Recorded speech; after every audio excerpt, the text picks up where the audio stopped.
Welcome to the TNF podcast. Like, comment, share, subscribe, click on that bell for notifications. And if you're listening on Spotify or Apple Music, give us a follow and give us a rating. That would be most excellent. Upcoming shows we've got for you. On the 20th of July at 5 p.m. Eastern Time, we've got Arabelle Raphael. She is an AVN Awards nominee and a P Hub Awards winner. And if you know, you know. She's also a fan of Earth Crisis, too. So that should be interesting. We'll talk about that. On the 27th of July at 5 p.m. Eastern Time, Niraj Kane from The Hope Conspiracy, Suicide File, and Hesitation Wounds. And on the 3rd of August at 5 p.m. Eastern Time, we've got Javin Leonard of Drowning Man and Miles of Fire. That should be a good one. And I have a merchandising company, Hell's Heart Merch Company. Go on over to hellsheartco.bigcartel.com. Use code 20 for 20% off of your entire order. Find Bella Canvas Next Level Tri-Blend t-shirts. If you like movies, if you like hardcore, check them out. I think you will really like them. All right, so my next guest today, a really awesome guy. I've been communicating with him via Instagram, and he's actually somewhat native to my area now, which is pretty cool, but really excellent guitar player. He has played in the likes of Earth Crisis, Path of Resistance, and he's also in a really awesome group now called SECT. They've been around for a few years. They've got some of my most favorite musicians of many, many hardcore bands that I've been into for quite a long time. So, ladies and gentlemen, without further ado, Scott Crouse.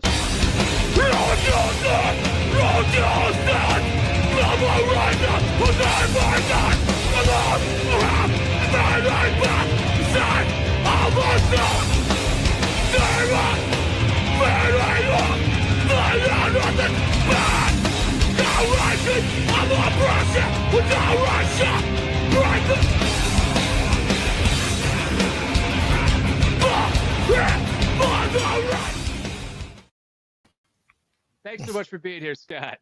My pleasure. My pleasure.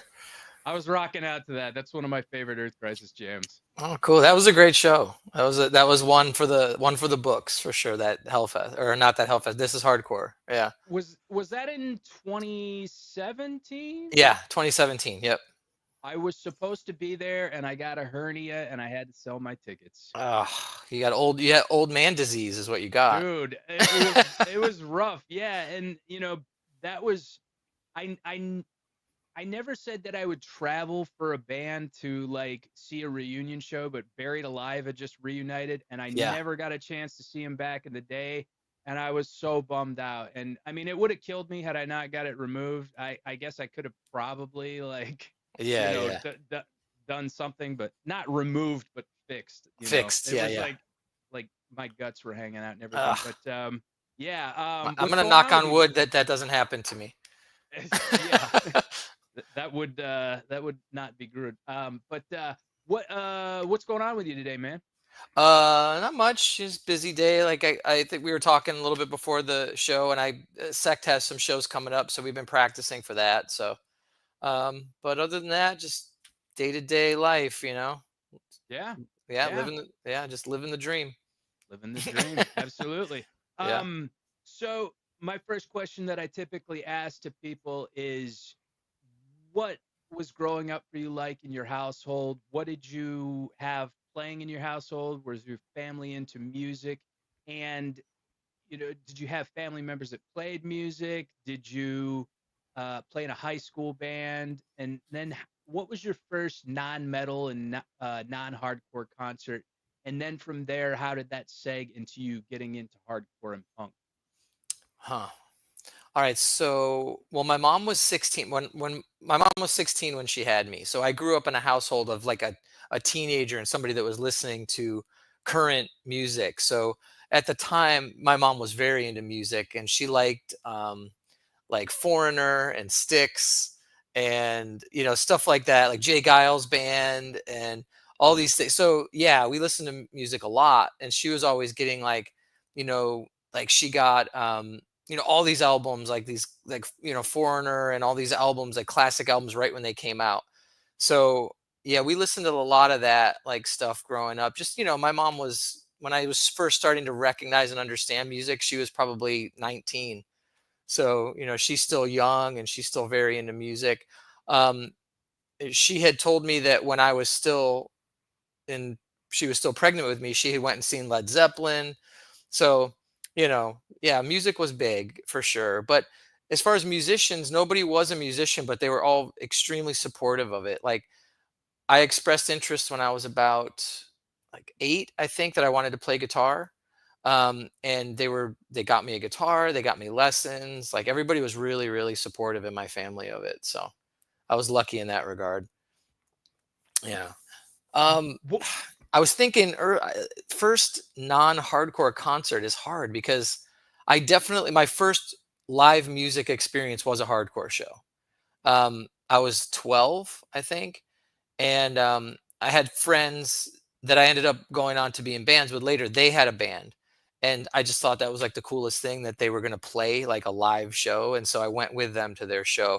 And from that second on, I was just like extremely hooked. I was already into like punk and metal and stuff, but when I went to that show, I was hooked. Like, just the idea that you could organize it, like, it seemed unattainable. Like, oh, how would we ever play a show? Like, if I was in a band, how would I ever play a show? How would I ever put a record out? But then I saw this community where people were doing it themselves, and I was like, oh yeah, I want to be a part of this. what I was don't the show? remember. I honestly don't remember what my first non-hardcore, not metal show was. I can't think of it. It'll What probably come to what was me the at show some you were point. talking about? It was just local bands. The band was called Upstate. And I went on to join that band, and we ended up calling it Forefront, which then became Framework, which then kind of became Earth Crisis. It all just kind of evolved together. Oh So wow. yeah, the drummer, the Excellent. the consistent members of all those bands were me and our drummer Mike Riccardi. Um, he was like my buddy since I was like 10, and we skate together and listen to punk and metal and stuff together. And then he got into hardcore first. He got into like Youth of Today and stuff, and I just never really, that didn't really, I didn't love that. It was too posy. So I didn't really love hardcore until I heard like Judge and Integrity. Those were the bands that I was like, all right, there can be some anger and hate. You like the more angsty stuff then? Yeah, I like the more angry and, yeah, dark side. Yeah. Yeah, of course, of Yeah. course.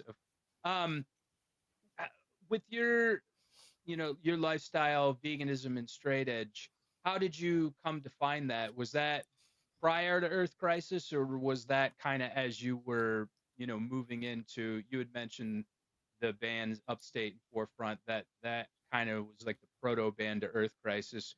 Mhm. Was that something you were already involved in, or did that kind of come when you were forming Earth Crisis? So it's the same friends. It was like Mike Riccardi, the drummer, for the original Earth Crisis drummer.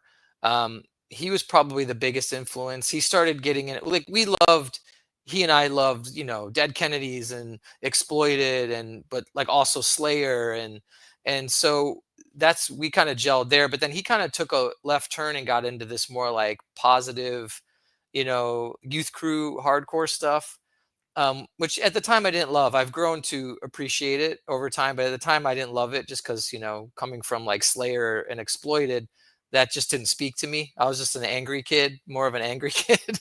Right. The truth is, it probably would have served me well to pay attention to it, but yeah. So he started getting into like vegetarianism and straight edge, and ironically, at the same time, I had a really good friend who was going down like weird roads that I felt uncomfortable with, like using drugs and stuff. And so I basically had like a fork in the road. I felt like I could go more toward what Mike was doing, or I could go more toward what these other guys were doing. So I chose to hang out and go down the road that Mike was going down. And it just seemed like more who I was inside. I didn't really want to. I felt very uncomfortable about what my other friends were doing. Yeah, Carl had mentioned that Syracuse was very almost destitute in certain areas, and that drugs and alcohol were kind of people's solution to escaping their problems and dealing Yeah. with the difficulties of living in that society. Very much. I mean, Syracuse is it's a very working class city, and a lot of the factories moved. I mean, it used to be like Carrier air conditioning was a big one. It's become over time, and it was as I was when I was growing up too. It's just become an entire city of the only thing you can ever really attain is like a mall job. Like that's the best you're going to get in that city is working at the mall. That's what everybody was like. Well, I could probably work at the mall. Maybe I could be a manager of Banana Republic or whatever. It was like Wow. that was like what was attainable to you. There weren't there used to be all these factories, like I said, Carrier air conditioning, and there was like a pharmaceutical company, and they all just left, to come down where we are, like Kodak and all these things. They all came down here because of like tax breaks. So anyway, they yeah, there became it is a big drug culture there. I mean, I was sort of a part of that. Like my mom, like I said, she was 16 when she had me. My dad sold drugs. We didn't have much. I mean, we lived in a trailer. I mean, early memories I have aren't very positive. It's like weird people coming over to the house at all hours, things like that. So it's not a I mean, there's nice areas and there's nice things about Syracuse. I don't mean to bag on it, but it's a little, yeah, underprivileged. I would say overall. Yeah. My family's from Syracuse actually, and Okay, it's been a while since I've been up there, so it's still kind of like that. Like it there's is. not really a lot of opportunity up there. Yeah, I'd say maybe worse. Like when I go back Wow. now, it seems like it's a little worse. I mean, in some areas it's picking up, and in other areas it seems a little bit more sad. So Oh, yeah, that's rough. Yeah, I went up there in the late '90s, and I don't think I really got to explore the city that much. But yeah. from what I remember, it's funny. I think I actually went to a mall when I was up there. I went Yeah, to the that's mall all and there. bought like a Beastie Boys shirt or You something. yeah, you would have gone to the mall because that's the only thing. I mean, we went to the mall every single day because there was nothing else to do. We'd be like, we would sit around. I mean, it was the joke. We would sit around and be like, "What do you want to do?" I don't know. Let's go to the mall. And so we would just go to the mall, walk around, and just. I mean, there's nothing else to do. Yeah. So yeah, It's almost like a Detroit situation then. very much. Yeah, it's very much like that. And it happens all throughout upstate New York. I mean, central New York, upstate New York. Like you got your Poughkeepsie, and yeah, all these cities like that. They all kind of went that way. Yeah. That's that's rough. And it seems like you're in a much better situation now. Though I even heard Raleigh is very like, certain areas are um not really some of the best places to live in either. Yeah. I mean, I don't. Uh, I think Durham's the place that people tend to like be. There's the three cities here. Chapel Hill, Raleigh, Durham, and Right. Durham is the one that I guess people are sort of. That seems to be the place where the most crime happens. But to be honest, I mean, I've never really felt uncomfortable anywhere here. There's definitely some areas right outside downtown that yeah, you might not want to go late at night, but you know, for the most part yeah, I mean, in Syracuse, to be honest, the same. I mean, there's the South Side, right? It's like everybody knows. Okay, just don't go to the South Side. And it's like if as long as you stay everywhere else, it's relatively safe, I guess. I mean, bad stuff happens, but Yeah. it. I don't mean to make it sound like it's hell on earth, but it certainly wasn't a place where young kids had a lot of opportunities. Sure. Yeah. Sure. And so, and I wanted to mention the chat, super chats are open. If anybody wants to give a small donation, have their question read, or just a donation to help with the cost of the show, that would be excellent. I would appreciate that. And so with Earth Crisis, you guys started in like the early 90s. Hmm. And I, that's pretty incredible to me because I didn't really discover any of your music until the late 90s. And so you guys had been going for quite some time. um what was that the early kind of the early kind of stages of that band like? Because I go back and I listen to like All Out War and Destroy the Machines and whatnot, and I mean it was such a revolutionary sound for the time. I would say there were probably other bands that were doing it at the time, but not really with kind of the intensity and the, you know, there were a lot of eyes on you guys at the time. So what was that like? What was the kind of the earlier stages of that band like? I mean, it started, we were doing Framework. I mean, it like Earth Crisis was essentially Framework with a different singer. Carl had been trying to get a band going, and it just was falling apart. The members were, falling apart all the time. And he was writing most of the music, and he was just really motivated. He wanted to get these songs recorded. And I think Framework had played one show. I think we played with Shelter, and he was like, "Hey, are you guys? Are you?" He came up to one of us, whether it was me or the other guitar player at the time, Ben. I don't remember, but he was like, "Are you guys all vegan and all straight edge?" And we were like, "Yeah." And he's like, "Oh man, I've been looking for a lineup like that. Would you guys just help me out and help me record, like maybe polish up my songs a little bit and help me record?" And we're like, "Yeah, sure." I mean, that's the short version of it. It's much longer in reality, but essentially that's what happened. And so we did the All Out War EP, sort of just helping him out. Um, and then he was like, "Hey, let's do a couple shows."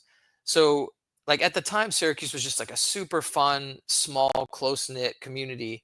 And so we played, and it was just like 100 of all our friends just showed up, and it was just a blast. It was so fun. And so after that first show, I think we all band members were like, that felt different than Framework. There's some sort of energy, something magical about this. So we just kind of shifted our efforts into that, and started taking the writing a little bit more seriously, and we really talked about what we wanted the band to sound like. Which at the time, and it's funny because now the way that hardcore is, like, whatever you want to, however you want to categorize hardcore, it's very metal, right? But at the Yeah. time, to be a straight edge band and sound like us, it was like we got so much shit for it. I mean, we got shit for a lot of things in the early days, but the sound was the main thing. It was like, oh, these guys want to be metal. They want to be Pantera, which wasn't a lie. I mean, that wasn't a lie. I mean, that's, if you were to ask like Ian and I, like, what we liked, did we like Bold, or did we like Pantera? We would have been like Pantera, White Zombie. Yeah. Like that was the music that we liked it all. But if we were gonna write, we were more coming from the metal side of things. So Sure. um, people would try to throw that term at us like it was an insult, and we were like, yeah, cool, yeah, that, like, we want to be that. So, Yeah. and we wanted everything to be slow. Like, if you ever hear our demo, Firestorm is on our demo, and it's much faster. But we wanted everything to be slow and doomy. We want to just be the opposite of what every hardcore band was, right? Like, You we guys didn't. are a doom metal band. That's what Remember? we. That's what we wanted to. Yeah, that's what we wanted to be. We were like, we loved like Iron Monkey, and like stuff like that. So it was like, Yeah. to us, we were just, when we recorded it, we were like, it's got to be slower. It's got to be slower and like have groove to it. Like, we want everything to be slow. And so we didn't really, and we weren't like trying to impress anybody other than ourselves and our friends locally. We didn't know that anyone would care about what we were doing. We were just like, oh, we just want to impress ourselves. So yeah, the early Yeah. days were just fun. There was nothing more than just like, we want to impress our friends. Let's write songs about things that our friends will think are awesome. Like, let's write music that our friends will think are cool. And then it just sort of branched out. And the scene in Syracuse had a lot to do with that, because when we would go play Detroit, like 50 people from Syracuse would come and go crazy. And we had like this traveling group of people that would go everywhere, so Like make the show. bedheads. Yeah, it was great. I mean, the scene in Syracuse had a lot to do with us and our trajectory. That's awesome. And Yeah. it's interesting that you should mention White Zombie too, because I know back in the day a lot of people would kind of slag on White Zombie, specifically hardcore kids. And I'm Yeah. like, go back and listen to those records. Go back and listen to all the songs and the way that they're kind of arranged, and like how they have those sludgy and dissonant chords and Yeah, everything. yeah. Like everything modern hardcore has definitely taken a Oh, yeah. cue from Well, all of that. well, and and Rob Zombie. I mean, he even says, like, I've seen him a couple times in interviews credit, Roger from AF for his vocal style.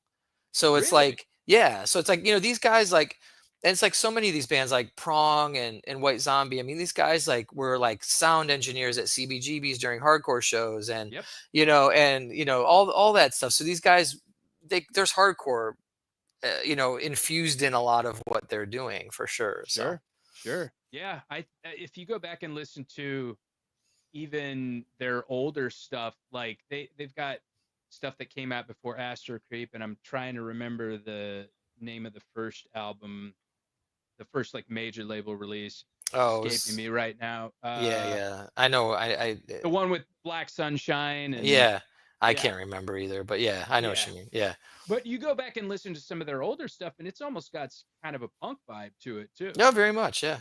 Yeah, for And he sure. was super into the movies and the movie samples and whatnot. So yeah, Yeah. there's definitely some punk influence in that. And I think I brought up White Zombie only because at the time back then I remember there was a tour, a Pantera White Zombie tour around that time that yeah, Earth Crisis was coming out, and we went and saw it in Rochester, I think. And so when I said Pantera, my immediate thought was White Zombie because I remember that tour. well, and Yeah. Greg Thomas from N came on this show, and we were talking about that exact tour. It was called the War of the Gargantuas tour. Okay. I definitely remember that tour, and Yeah. and it Yeah. was like it wasn't the way that they advertised it. It almost sounded like it was White Zombie versus Pantera. Totally. You Yeah. know, Yeah. like there was Yeah. supposed to be some sort of competition or rivalry, but no, it was Right. nothing like that. Yeah. Yeah. Yeah. Um, with with Earth Crisis, yeah, you guys definitely had kind of a more metal infused sound, and that really attracted a lot of people from quote unquote outside the hardcore scene. And specifically, you and I were talking about how whenever you guys played Ozfest, and which I don't know if you watched any of the most recent Ozzy last show, Hmm. the last Black Sabbath show. You did see that? I've seen some clips. Yeah. Okay, yeah. Yeah. It looked like it would have been pretty cool, especially given the fact that, I mean, the guy's like, he's on his last leg, and I guess he has to sit down in a chair and Yeah. He was sitting on everything like like a that. throne. Yeah. Yeah. Which is quite honestly the best way to have done that. But I guess some stagehands brought him out on stage, and I was like, why not have some sort of I think hydraulic lift that no, I comes out think of they the floor? did. I think I saw a They did? video where they lift him up. Yeah. Unless it Oh, malfunctioned and then they had to bring him out, but I thought I saw a lift. Yeah. Oh, I saw a video. It was a small snippet of a video, and like a stagehand brought him out, and I was like, May that's kind of lame. Yeah. The video that I saw did look like something was going not right with it. So maybe that's what happened. Yeah. Okay, okay, Yeah. okay. But I had Dennis on the show, and you guys played Ozfest, and I asked him what was Ozzy like. Was he kind of his on-screen, on-stage persona, and what's your kind of whole takeaway from that whole Ozfest experience? Because that's huge for any band. Yeah, so I don't know how much Dennis got into all that, but like we had like a long experience with Ozzy. Like it was not just the Ozfest. So they invited us to play the Ozfest because one of their daughters, the one that's not famous, the one that refused to go on the show, she saw, I don't know how or what, but it was the CNN did a news piece on us. It was called like Network Earth, and it was about like environmentalism, and they did a whole like half hour on us. It came out actually really good, and I think you can find that on YouTube. It's a really good little segment. But she saw that, and she was like, she called Sharon in, and she was like, these guys are vegan and they don't do drugs or anything. And I guess she was vegetarian at the time, the daughter. And so Sharon took interest and contacted Victory and was like, oh, we'd love for them to play. Right. So we go out and we play. And then they decide that they're going to start a record label. Um, and so Sharon wants the first three bands on their record label to be Earth Crisis, Neurosis, and what ended up being Queens of the Stone Age, but it was Whoa. Caius. Yeah, it was Caius members, but they didn't have a name yet, right? So it ended up being Queens of the Stone Age. So those are what she wanted to be the first three bands on Oz Records. So for probably at least a year, Sharon would show up at our shows in New York and take us to dinner. She would call and leave. At the time I was living upstairs at my grandmother's house, and so I get these messages from Sharon. She's not famous Sharon Osbourne at the time. She's just Right. the behind the scenes Ozzy's wife, right? Um, so we had quite a bit of interaction with Sharon, a little bit with Ozzy. Um, and I don't know, did Dennis tell the story on why that all fell through? Well, Dennis said, to kind of elaborate on that a little bit, Dennis said that she was kind of like a motherly figure to you guys, Very like taking you much. out to dinner and Yeah, stuff like yeah. that. And he said that the with the Ozfest, I guess some of the law enforcement showed up or something like that. I don't know. S- Maybe tell the story So again yeah, from your perspective. I'll try to keep it brief because it's long, but Okay. and I'm going to do my best to keep certain people's names out of it. Sure. But yes, Sharon, absolutely lovely person. Like she was fantastic. She was super kind to us. She was always just great. But so we were playing a show in the Palladium in LA. It was us and Downset, and there were these white power guys at the show, and our tour manager at the time was down while we were playing, was down, in the crowd, and these white power guys are seek hailing and da da da, and there's a couple people pushing them and messing with them. Anyway, long story short, one of the guys turns around and knocks out our tour manager.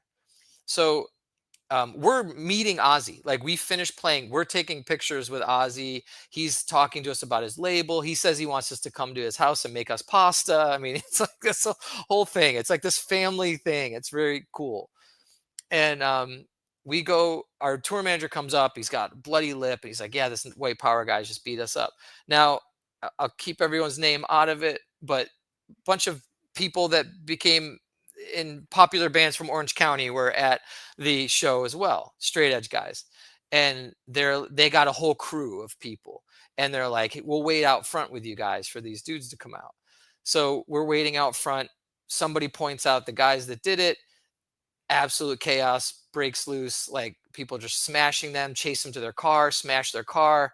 Oh God. Um, the cops come, get us all on the ground. We're all like against we have a Winnebago, and we're all against the Winnebago. And as Ozzy is leaving, right, he sees us being arrested up against a Winnebago, and so that I don't think that wasn't the official end. They ended up not doing the label, but I don't Right. think we were going to be considered anymore, because of a couple other things too. But that was a big one. I mean, the night we met them, we couldn't, behave ourselves, I suppose, Sure. for that evening. So yeah, I don't I don't know how much of that, if I'm just retelling a story that he already told, but He definitely didn't go into that much detail. He yeah. just said there was an incident where the cops showed up, and I was like, oh, okay, but Yeah. I mean, it's all water under the bridge now. I mean, it was a long time ago, and I kept people's, the only people that, and truthfully, not even everyone in Earth Crisis was involved. So, you don't know who was involved and who wasn't. So, yeah, yeah. but- No, I had a similar situation happen where members of a band I was in were implicated in some sort of assault, and none of us had anything to do with it. We were Mhm. just there, Yeah. and so that's wild, man. That's pretty Yeah. crazy. It got, it was one of those things that it got way out of control. Like, I mean, what did I think was going to happen? I don't know if like we waited to confront these guys. I don't know. I definitely didn't think that was going to happen. Like what happened was going to happen. But yeah, it was probably best to maybe let that go, or I don't know. I don't know. Yeah, In yeah. hindsight, I think hindsight's I know 2020. I think I know the band to which you're referring to, but yeah, we'll not mention It, anything about it. But it wasn't just one. It was a few. It was a okay, few.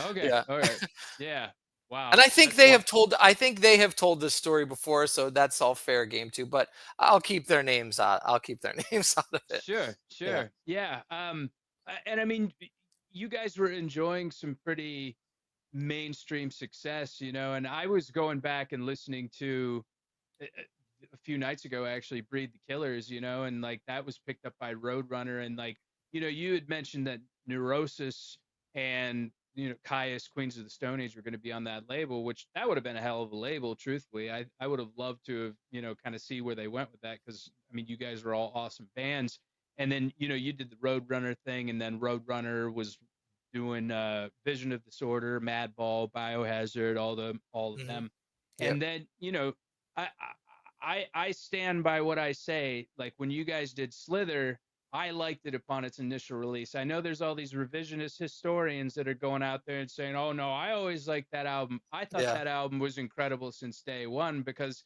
I was listening to a lot of the stuff that was popular at the time, and people were I think unfairly slagging it, but I Yeah. think it was like you guys made a move in a different direction, and it was a maturing direction, and so I think it's a really good album. I really think you guys did great work on that album. What Oh, do you thanks. do you feel like that is kind of the scenario now, that more people are starting to come around to that album?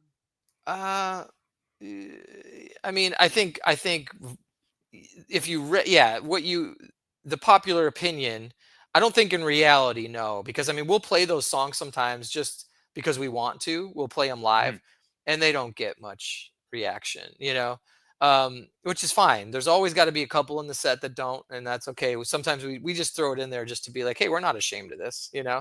Um, and I'm not, I mean, I think that's actually a really good album. I still stand by it. I think the problem with us was it was too much of a middle finger, which it wasn't.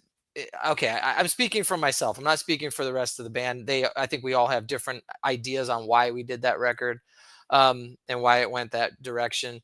My personal opinion, to me, it was sort of a middle finger to hardcore at the time. Um, I was a little bit jaded with the whole thing. Hardcore was just very.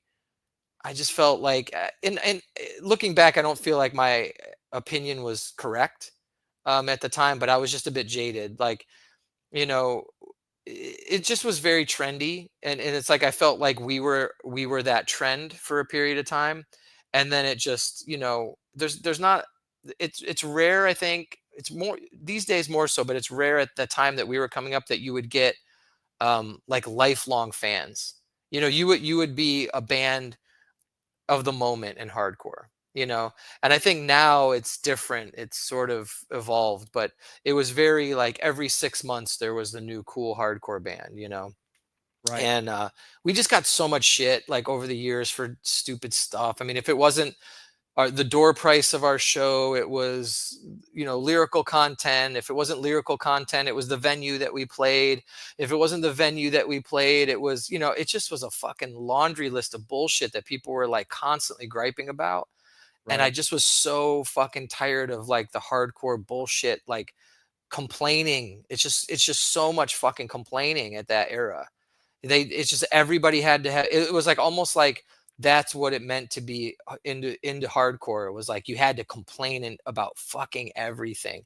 The uh, t-shirt prices, the door prices, the venue that you played, the type of vehicle that you toured in, the bands that you played with. I mean, the list could go on and on of all the shit. And so, um I felt like, after the Roadrunner thing, I was like, I wanted to push myself to write something very outside of what we had already done. I mean, at that point, we had done, 4 or 5 full-length records, and they had all been fairly similar stylistically. And I wanted to try to push myself to see if we could step out of the box and write some songs with melody and with more dynamics to them. And yeah, it's very on the nose of 1999 2000. I mean, it sounds very 1999 2000, but I love Machine Head, The Burning Red, which that record was heavily influenced, Slither, like majorly. If you go compare them, I mean, you could see it. And I love that era too. Like I don't, I have no shame in saying I like that era of music, Yeah. Yeah. So, um, was it a good move, like for the band? Like, as far as like, probably not, but I think we just didn't, again, I think we didn't care. I'll say me that I didn't care because I was like, well, we're winding down. Fuck it. Let's just go out and do something crazy. Let's just go out on this weird note, take a really hard left turn and see who comes with us. That was sort of my thinking at the time. So you knew you guys were kind of, because that was the first time you kind of went into dormancy. When you made that record, you knew that you were kind of I about felt it. this. I felt Really? yeah, I didn't know it, but I just felt like it. I mean, when it started, I think every year, when Firestorm came out, I think every year I thought, well, I mean, this can only last one more year. I never thought, then it's somewhere around 97, 98. I was like, huh, this might go on for a while. I started thinking that. But, Yeah. then when the Roadrunner thing, when we signed with them at such a bad time, and wrote to me personally, that was a high point. Like Roadrunner Records, I loved I mean, my favorite albums are the ones that you listed before, like, Biohazard, Fear Factory. Like, I mean, that And was they like had Machine Head too. and yeah, and they had Machine Head, exactly. These are the records that I was like loving at that time. And like, yeah, like, even like Life of Agony and like the stuff that leaned more hardcore, and obviously like Madball, like, and like Glassjaw. Like I really like Glassjaw, Yep. VOD, like, so I to Shelter. Shelter, yeah. And yeah, Ray even had his own little offshoot, for a while of Roadrunner there. But so when we reached Roadrunner, I was like, this is the mountaintop. Like this is for me, like this is it. And we just got there at such a bad time. Like it was like we signed with them right at the time that they got picked up by Sony, and Sony was basically like, you're gonna get rid of all this shit. Like all this hardcore, like Madball got dropped, Glassjaw got dropped, like all the bands that we were like, okay, we're like them, they just all started getting dropped. And so our record was just pretty much done before it even came out, really. I didn't know that about that whole deal because I was just always under the impression, and Dennis kind of made this point too. He said that Slither should have been the album that you guys did for Roadrunner. He's like, in hindsight, I feel Yeah. like that would have been the better material for a Well, label like that. yeah, and some, behind the scenes gossip. Like, so we okay, so when we were recording Breed the Killers, our A&R guy very much wanted to be very hands-on, right? He wanted to come to the studio. He had a lot of notes, and we weren't used to that, and we didn't like it or appreciate it. And so, and we were also very nervous because we were like, okay, we're going to this bigger label. People have expectations that we're going to do a Slither, right? And so we kept Breed the Killers. We kept it pretty real. Like we just were like, okay, this is Destroy the Machines Part 2. Like that was sort of our way of looking at that. And they were kind of bummed. They were like, oh, we expected you guys to evolve. And we kind of went back a little bit. Like, Gamora's was kind of leaning in a certain way, and we went back an album instead of go forward where they thought. So anyway, the thing didn't work out with them. We went back to Victory. While we're recording Slither, our A&R guy from Roadrunner comes to the studio and is like, this is the record that we wanted. Like he hears some of the songs and he's like, this is the record we wanted. Would you guys be willing to come back if I can get you guys to come back and put this out on Roadrunner? Oh And wow. yeah, that was thrown around. And we were like, well, we just signed back with Victory, and he just came and we had this big, hug it out moment. And, um, but I don't think it was on the table anyway. I think he went and discussed it, and it was like, no, we can't do that. We're not going to drop them and then re-sign them. So, but it was discussed. That was discussed because you're right. That record should have been the record that we put out on Roadrunner. Yeah. I and I it's interesting that you said that you thought you were on the decline because I remember Victory made a big deal of that, like you guys coming back and putting out that album, and it was You could widely just tell heralded. it was just the vibe amongst us. Everybody was burnt out. We toured way too much. In hindsight, like we toured way too much. There's no reason for us to do the U.S. 3 times a year. Um, our booking agent was just keeping us out on the road, like trying to get his commission, and we were just like, we came from that work ethic, and so we were like, all right, we're out on tour for 8 months, and everybody was just kind of burnt out. Like the vibe was just different. Um, and I think we didn't know how to transition because we were just like this band that toured from 1991 until like 1999 relentlessly, nonstop. And Yeah. so people were starting to say no for the first time to Oh, tours. Like, be like, I'm not doing that. Or if that happens, I have other commitments. It was normal shit. Like, it wasn't wrong of them to say, but no one did that. Like, up until that point, no one said no. If we got offered something and it was reasonable, we were like, yeah, we'll do it. Yeah, we'll do it. Yeah, we'll do it. And so for the first time, when Slither came out, there was a lot of no being said. And I remember specifically, like, so Slither was doing pretty well on radio, but it was like indie radio, at the time. I mean, it was all like K-Rock, right? It was like right. it was all like this weird mafia thing. It was like all the managers work with the record labels. Like it was all just very in. So you couldn't get on K-Rock unless you had a certain management company, unless you had a certain record label. But we were doing really well on like the few indie stations left, but they were always in weird places like Mississippi, whatever. They were just in weird spots, but we were doing Sure. really well. Like we were getting daytime play, like in rotation. And so I remember we got offered to play one of those radio festivals, and it was a station that gave us a lot of support. And Victory had called and been like, "Oh yeah, we want you guys to go play this fest. It'll be great. The station is a huge supporter. We got to do it. They were really pushing us to do it." And we were like, "No, we're not going to do it." And they were like, "Why?" And we're like, "Well, you got to fly us down then, like, because we're not going to tour down and tour back."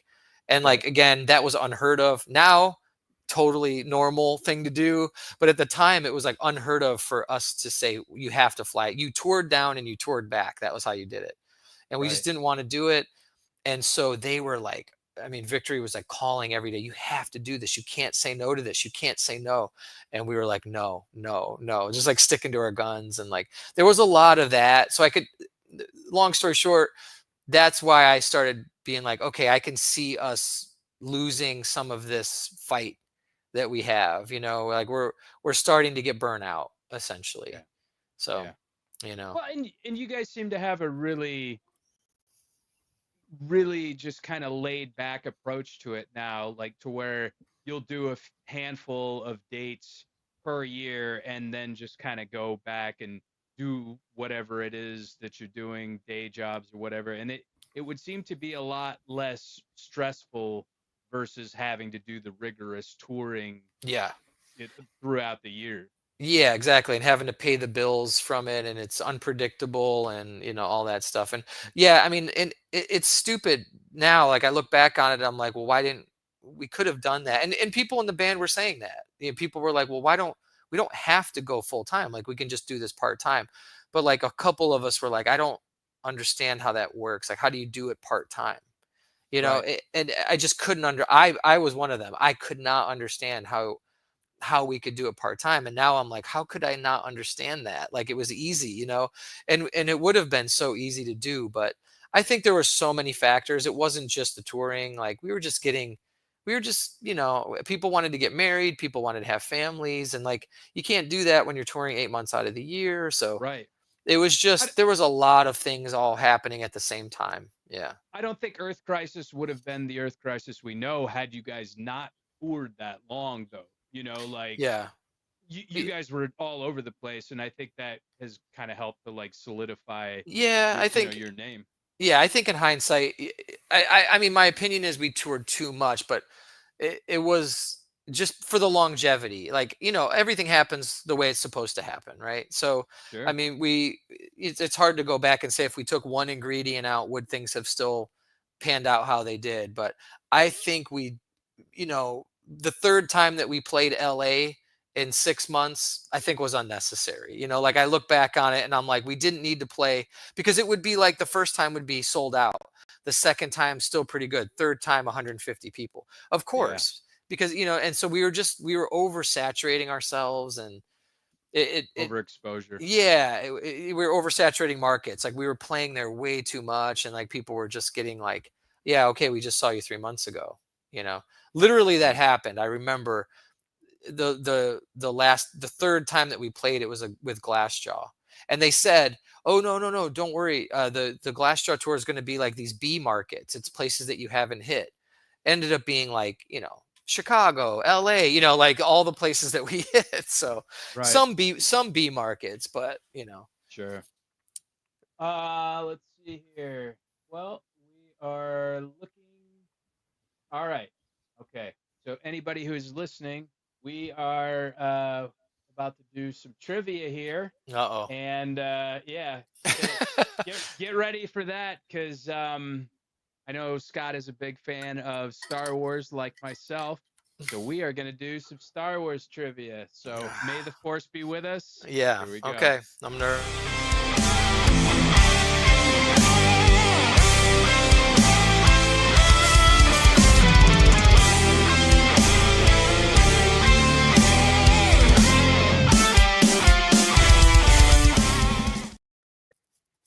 All right. All 10 right. questions. All right. Multiple How choice. many? Wait. How many questions? 10. Oh, all right. All right. You'll do all right. You'll do All all right. right. I believe in you. All Okay. right. Okay. So 10 questions, multiple choice, Star Wars trivia. Some of these I could get. Some of these I was kind of not too sure about. But Okay. I hope that helps bolster your confidence a little bit. Yeah, I'm very All right. confident. All right, here we go. Number 1. What species is Chewbacca? Is it A? Go ahead. He's a Wookiee. It's A that's Wookiee. There you go. That's I'll read the question, and if you, because okay, it's funny because Dennis came on the show, and we did hip hop trivia, Oh, and that's good. I was like, if you need the multiple choice, just let me know, or I would start to read the multiple choice, and I was like, if you, some of them he was just like getting right off the bat, and I was like, all right, He would. like, He would. yeah. So I gave him the option. All right. Number 2. What was the name of the cantina in Mos Eisley where Han Solo is first introduced? Do you need a multiple choice? I think it's just the Mos Eisley Cantina. The answer is Chalmun's Cantina. Is that true? I didn't even know that. Yeah. I didn't either. I just always knew. I just knew it as the Mos Eisley Cantina. Okay. All right. Question number 3. Who says the line, many Bothans died to bring us this information? Mon Mothma. Yeah. Who has quickly become one of my favorite Star Wars characters. With Andor, she's incredible. Yeah. They really did a good job of making a small character like this huge thing. Yeah. Yeah. I think that show really benefited from the fact that they didn't completely inject all of the the story with things that we know and things that Star Wars has already explored, and it's like, yeah, she's a very, very minor character, and they expanded her and made her way more three-dimensional than she had ever been before. Yeah, so, I mean, they showed how much her backstory is so important to the whole story. Yeah. Right. Yeah, absolutely. Incredible. All right. Number 4. Which Imperial officers does Darth Vader force choke via hologram in The Empire Strikes Back? You want the multiple choice? Admiral Nida? Is his name Admiral Nida? I'll go ahead and read. Okay, read them. Yeah. Is it A, General Tagg, B, Admiral Piet, C, Tim. Admiral... It's B. C, Admiral Ozzel, or D, Captain Nida? Oh, damn it. Okay, so Captain Nida is in there? He is...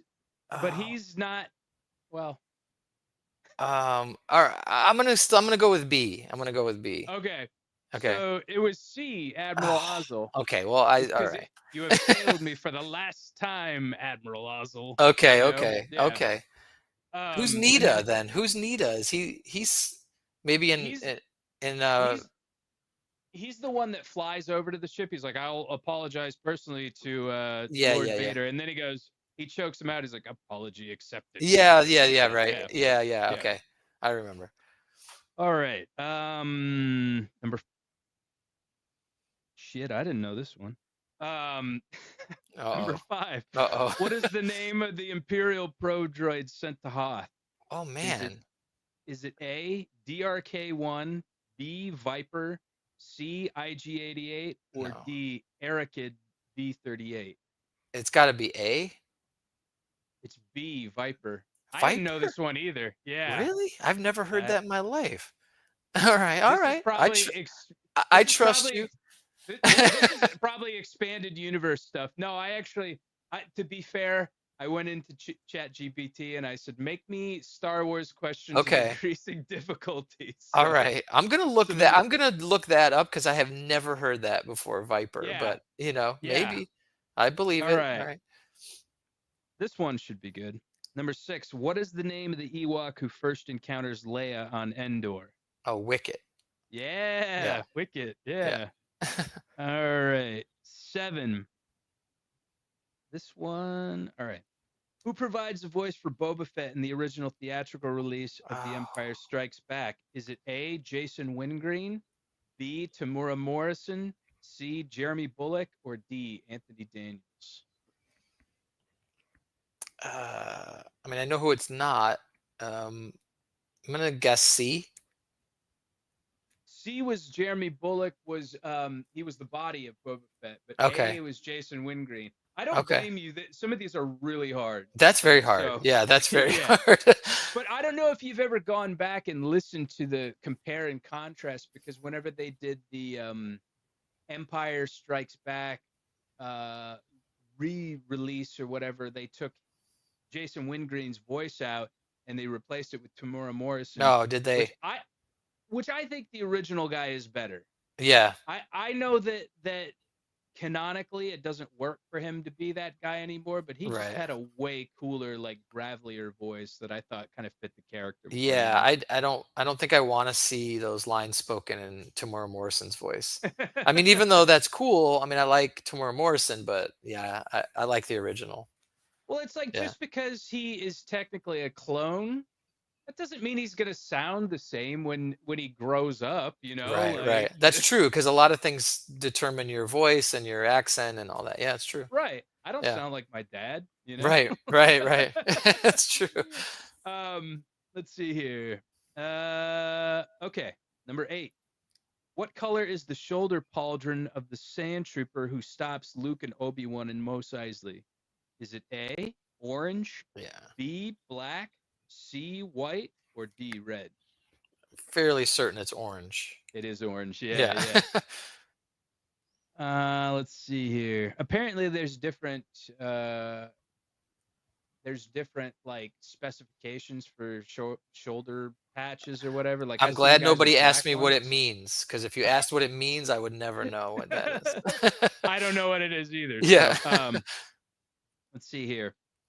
Number 9. What is the name of the rebel pilot with the call sign Red 6 in A New Hope who Ah. crashes during the Death Star trench run? You know it, or should I do the multiple Give me choice? the multiple choice, but I have a Okay. guess. Yeah.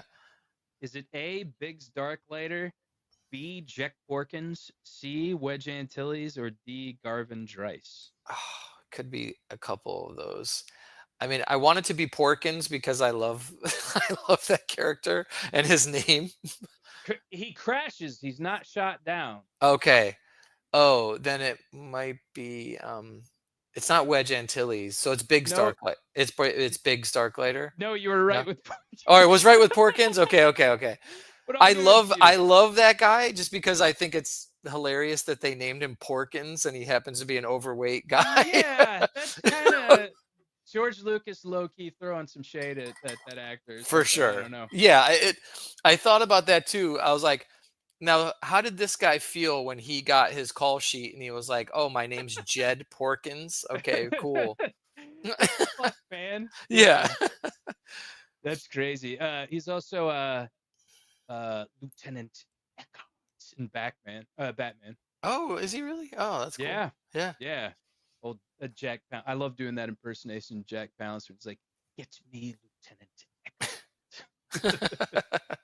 Also, a very good narrator. He does audiobooks. He's passed away now, but I downloaded a copy of Moby Dick on Audible, Oh, okay. and he has a really incredible narration voice. Yeah. Cool. I didn't know he did Um, all that stuff. I just thought he was Porkins. That's it. I thought that yeah. was his claim to fame. William Hootkins is his name. Also in Raiders of the Lost Ark, he's one of the army engineers that wants him to find the Lost Ark. Oh, okay. All Yeah, right. yeah. He's got a bunch of stuff. Let's see here. Okay. In Return of the Jedi, what is the name of the musical group performing in Jabba's palace in the special edition? Is it Oh, A yeah. A Go the ahead. Max Rebo Band, B Yeah. Cy Snoodles and the Snivians, C Fidrin Dan and the Modal Nodes, or D Jabba's Funk Syndicate? Max Rebo. Yeah, Yeah. Max Rebo. Sweet. All right. Well, that's I don't even think I was tallying. Yeah. It Don't doesn't tally. I think I failed. I don't want to fail. I don't They want to were know that I really failed. hard. Yeah. They were really There were some hard. tough Like, ones in there. Yeah. yeah, yeah. Yeah. But it doesn't matter because you know what? You get nothing. I don't get No. because I stole fizzy lifting drinks. We I always give people that come on the show a t-shirt from Hell's Heart, so we'll exchange info later and I'll get you a shirt of your choice. So Much appreciated. um Thank you. absolutely, absolutely. So back to, Earth Crisis, we were talking about how you got play intermittently now, and then you ended up starting a newer project, which was SECT, which, like I had mentioned at the beginning of the show, features some of my favorite hardcore musicians ever. I was a huge fan of Cursed. I was really upset whenever they decided to call it a day. And I'm from North Carolina, so Undying are like, heroes around here. My Sure. second show for my second band was opening for Undying, and I know Jimmy, Eric Wheeling was on this show. He played with them when they were in Europe, Yeah. and just really awesome band. And Steve was in Day of Suffering, and so all of these great minds in hardcore came Yeah. together and Yeah. started a a really awesome, really sonically amazing group. What was the origin story of the band? How did you guys decide to get Ah, started? it was like a lot of different avenues all coming together. So I think it started. Andy Hurley had filled in for Earth Crisis, and so on that tour, he and I had talked about like doing a project. And then I moved to North Carolina, met Jimmy, and Jimmy and I started talking about doing a project. And so we started writing songs. I sent them to Andy. Andy liked them. Andy said, "Oh, when I was on tour with Burning Love, Chris Callahan and I started talking about doing a project. Why don't we get him in on this?" So it was like a bunch of us that had all talked about working together, just making it all happen. So yeah, we hit up Chris, and then originally Ian, we had Ian from Earth Crisis playing bass, but he just couldn't play. Sect wanted to play a little bit more often, and he couldn't do it. So we asked Steve if he would play. Wow. Yeah, and I mean, like, sonically different. I'd say maybe aside from Chris, because I hear a lot of Cursed influence in there. Right. Yes, It very it much. def it definitely sounds like you know you could put them back to back and it would be like, oh, this is I felt like I was listening to Cursed 3. Like, that album is fucking incredible, and I was like, it felt like I had my I had felt like I had Curse back again, and I mean that in the best possible way because Yeah. it sounds fucking amazing. So Yeah, it's funny because when we wrote all the songs without when Chris wasn't involved or without even knowing. And the original song started off a lot different. It was more, I guess, what you'd expect from us.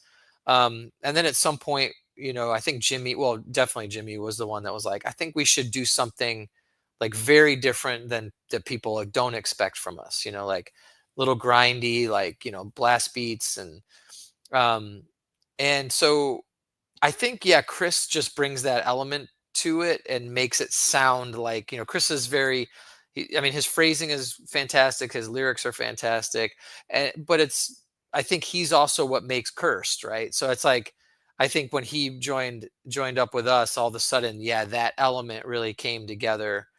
And it sounds like a Chris Callahan band. He took what we did and he was like, no, no, no, I'm going to put my stamp on it. And his stamp kind of overshadows the rest of us. you know With, I think it's you guys all come together and just make it something awesome, and like with the straight edge veganism message, I know that's incorporated somewhat yeah, in the message, but with Chris, his lyrics are very poetic almost, and I feel like I'm listening to like if Jack Kerouac did yeah, like a hardcore band or something, and so like what are yeah. some He's of the themes that you guys focus on besides the straight edge and vegan message? Yeah, I mean, I think even that, we always, just because of the guys that we are, like, we always just want to represent and be like, we're vegan straight edge, that's what we are. But I mean, Sect doesn't really adhere to that box so much lyrically. Like Chris is, I mean, yes, like that's what he is. Chris is a vegan straight edge guy, but he's kind of coming at it from a very different angle than, say Earth Crisis or, any of the other bands of the genre. So, even when Chris writes a straight edge song or something, it's not a straight edge song in the sense of, Judge or so. It's like he writes it from a very different perspective. Um, I feel like, I don't want to speak too much for him with his lyrics, but one thing that I like about his lyrics is how vulnerable he is. Like, he's not afraid to just be like, this is it, this is me, this is how I feel. It's very vulnerable. And I really Yeah, admire that about his lyrics. And it makes it feels powerful because of that, yeah, like you read it and you're just like, wow, like this guy is not afraid to say the things that maybe a lot of us are afraid to say. So I think he speaks for a lot of people in that way, and a lot of people connect with him. yeah. um he's fantastic. I mean, his phrasing, like I said, I feel like his phrasing is like, it's perfect. Like, I mean, he hears something and he knows exactly how it's supposed to go, and then once he puts the vocals to it, there's no other way it could have went. Like, you hear it and you're like, yeah, that was perfect. That was exactly how it was supposed to go. He just knows. What were you guys channeling at the time? I mean, I guess the kind of I don't know if you technically agree with this or not, but it feels like you fall into kind of the quote unquote D beat category. So Yeah, a was little there bit. like a lot of like Discharge and like His Hero Is Gone and stuff Uh, like that? What were you guys so listening to whenever you crafted that? so it's weird for me to talk about because I just take my cues from Jimmy, right? So, like, uh, and His Hero Is Gone is not I mean, I was familiar with and I like them. I like Tragedy, I like these bands, but Jimmy would talk about His Hero Is Gone a lot while we were writing. So I was actually more kind of copying Jimmy's vibe. Jimmy would write some songs and he would be like, you know, and he kept saying, referring, like, kind of like His Hero Was Gone, kind of like His Hero Was Gone. And I wasn't super familiar. So I was just listening to what he did and being like, all right, I'll try to write some songs that feel like that vibe. Um, Hmm. so I'm more, I don't know exactly 100% where Jimmy's coming from. His Hero's Gone, I know, gets thrown out a lot. Tragedy gets thrown out a lot. For the most recent record, um, I really liked the way Jimmy described it. And this one I can relate to, but he's like, I want this to sound like what I wish Neurosis sounded like. So, like, he I don't think he's a super big fan of Neurosis, but he likes the vibe and he likes the aesthetic, but when he listens to it, he's like, I wish it did this, right? I love Neurosis, so when he was like, hey, I want to write when he was like, the vibe, I want to be a little Neurosis, I was like, oh, I can do that. I can 100% do that. Yeah, you know it was almost like a because I had listened to some of your older catalog back in the day, and I had to do some catching up, and I noticed that the newest record almost came off like a doomy ballad, like when it starts off, Very and like much. I Yeah. could definitely see that Neurosis influence in there because they definitely kind of have that vibe going on. Yeah, so the idea of the new record was, instead of angry, to be sad. Instead of, like, just to reflect the time, because it was very much a pandemic album. Early on, like, not knowing where any of that stuff was going. So instead of being like, super pissed off old guys, it was more just the vibe that we discussed was like, let's the acceptance of defeat. Let's just, instead of fighting for change, let's just accept that we lost. Let's just accept that we lost. And that was the vibe of that record. It's supposed to be this somber, sad loss album. So that's why it's got a little bit of a different vibe, but I really love it. Like, I really love, it's my favorite record that we did by far. That's a really interesting way of framing it because we come from a scene where aggression is the response and the outlet is, to play with anger or, frustration and whatnot. But that's a really interesting way of putting it into perspective. It's almost like a melancholic way of looking at it. I've never heard anybody say anything like that before. Not at least in hardcore, maybe like Yeah. different genres. Well, I think that, yeah, that was sort of what we were thinking, when, instead of being disingenuous, I think that's something that at least all of us in our bands can at least hold up as a badge of honor, is that we've always been genuine, to the people that we are. Like, if the songs are rageful, it's because that's who we are. If the songs are, and so at that time, it felt disingenuous to be angry, and have that position, when the reality was we were just all sad. Like, we were somber. We felt like we lost, like everything that we've all been saying for all these decades of us doing is all finally here. And it sucks that we lost. And so that was the vibe. And who knows where we'll go on the next one, but that was honestly where our brains were at. So that's the record we made.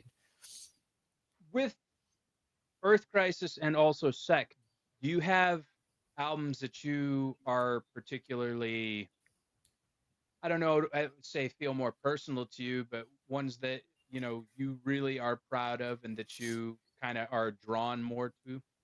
For me, yeah, I mean, Earth Crisis is definitely Gomorrah Season Ends. Um, that record was just like, it was just like the perfect time. It was like creativity just for the sake of creativity. There was no rules. There was no, like, um, you know, uh, eh, for me, personally, like, I mean, I wrote a lot of that one. Ian was always had a big hand in writing too, but we toured a lot with, like, Strife and Snapcase, and I don't know. There was just something, and I'm not knocking them at all, and I'm not really knocking hardcore at all. But for me, I just hated seeing how obvious it was. And I'm not saying these bands are doing that intentionally, but hardcore bands in general, it seems very obvious that and I've done it. I'm guilty of this too, but that they're writing songs for the live scenario. Like, here's the chant, here's the part where you sing along, and it seems a little bit paint by numbers. Yeah. And so, like, Gomorrah's for me was like very Neurosis influenced, in that way of, like, not so much I wanted to sound like them, but I wanted to be like them. Like, I wanted to create a vibe. Like, I wanted to put the record on and make you feel something, not just like, I can't wait to sing along and finger point to this. And it's like a song like Gomorrah Season Ends, it's a straight edge song. I mean, it's blatantly a straight edge song. It ends with I am straight edge, I am straight edge. Right. But the thing that I'm most proud of about it is, musically, it sounds not like that lyrically. Like, you would not expect that. You would expect, a different type of vocal, a different type of lyric to it. So I like that. I love the contrast that album has, where sonically it's like dark, and it takes you, like, it's trying to set like more of like a image and, like, soundtrack, versus like this, like, mosh part sing along paint by numbers thing. And Yeah. so I've always been really proud of that record, because it was just at a point in the band where it didn't matter. Like nobody was like looking, oh, let's get rich or let's make people happy. It was just pure creativity. We had unlimited studio time because we recorded it locally, and the guy was like, I want you guys to record here, so we're going to work on this record until it's finished. And so we worked on that record for like 6 or 7 weeks, and it was just great. Like we'd go to the studio every day and just play around with things and bang on stuff and record it, and do weird vocal things. I mean, it was just really fun. Yeah. Yeah. It's interesting that you framed it that way too, because the album and that song specifically, it definitely goes into kind of different soundscapes before it does get to that shout Yeah. along part. It's Yeah. not it's not like that the whole way through the song. Right. Yeah, Yeah. the whole record is like that. I mean, the whole record is like, it doesn't really follow any song structures. It's just sort of like a, stream of consciousness. Like, what's the next part? What feels like the next part would happen? What feels like, instead of being like, here's the verse, here's the chorus, it just, I feel like it should do this now. I feel like it should do that now. And that was how we wrote it. And I remember like, driving to the studio and listening to like, rough mixes we did the day before. And I was so excited. And Ian was loving it too. But he was also like, are people going to like this? Like, this is a bit out there. I was like, yeah, that's why it's fucking cool. And I'm like, it's just so not what anything sounds like right now. Sure. And Yeah. I loved that. I did love it. I mean, yeah, it was hard, like, playing with a band like Strife, who has those like sing along, very obvious chant sing alongs. And then we're playing a song like, Broken Foundation, which is like time changes. And, people are like, I don't know what to do. I don't know where's the cues. I don't know what's happening, Right. We had a lot of people staring at us for the first year that we toured off that record. They just were like, what is happening? They just didn't What do I do? understand. Yeah, they didn't understand, which I don't blame them. That was the point. It was sort of to throw them off guard, Yeah. Well, I mean, you guys were always shifting as far as your sound with each successive album. You guys were definitely always trying to find Yeah. new energy and a new way of approaching things. Yeah, we didn't want to write the same record twice. It was like important, to never, because I mean, it's like, well, why do it if you already did it, Yeah, exactly. And with SECT, do you have an album that is more personal to you than any of the others? I mean, I'd have to say the last one I feel like is our best, and I love the vibe of it. Like, I just love, I like the, it wasn't my idea. Like, I'll take most of SECT is not my idea. I'm more of a traveler passenger in that than driving the boat in that one. If there's 8 songs on a record, Jimmy writes 5 of them, I write 3 of them. It's like, I mean, I have my input. I certainly do a lot for it. I usually do all the pre-production and lay out all the drums and all that stuff. But I love what their idea for it was, and I love how it came out. So yeah. I love it, man. I got real into the DB and D-Beat and crusty stuff for like a long time, and I was falling down this rabbit hole of like Cursed and Rise and Fall and Trap Them and stuff like that. So it's really nice to hear that people are still kind of like keeping that style alive. Oh man, the Trap Them, that was like when we first came out, that was just like every review was like, oh, these guys want to be Trap Them. And not to knock Trap Them, but I've never heard a song. I've never heard a trap. I mean, I think I have now, but at the time I had not heard a Trap Them song. And so I'm like, and it was just so much like, oh, these guys are copying Trap Them. I'm like, that's not possible. I don't know what they sound like. But whatever, I'm sure Trap Them have similar influences to us, so it probably sounds, I just remember somebody saying, oh, it was the singer from Backstabbers Incorporated, and that was a band that we played with back in the day, one of my old bands. And I was like, I'm gonna check this out. And it's way more kind of like punkier, and it's still got that dissonance. I don't know if you ever listen to Backstabbers. It's got that like dissonance of them, but it's definitely more kind of the gallopy punk feel. And then they even got more like crazier on their later albums. But Trap Them. They were a good band. But yeah, I don't know. When I heard them, I was like, oh, okay. I mean, I could kind of hear it, but I mean, it's HM2, right? I mean, that's the thing. It's like when if you use that pedal, it's like you're either entombed, I guess, or trapped them, you know. So Right, right, exactly, exactly. With what you've got going on in your life, like what's a day in the life like for you? I mean, being a dad and trying to play shows. I mean, I do a lot of the behind the scenes work for my bands, booking shows and organizing vans and flights and all the logistics. So my days often include some of that for sure. Um, trying to play guitar nonstop, still writing tons of music that hopefully will see the light of day someday somehow.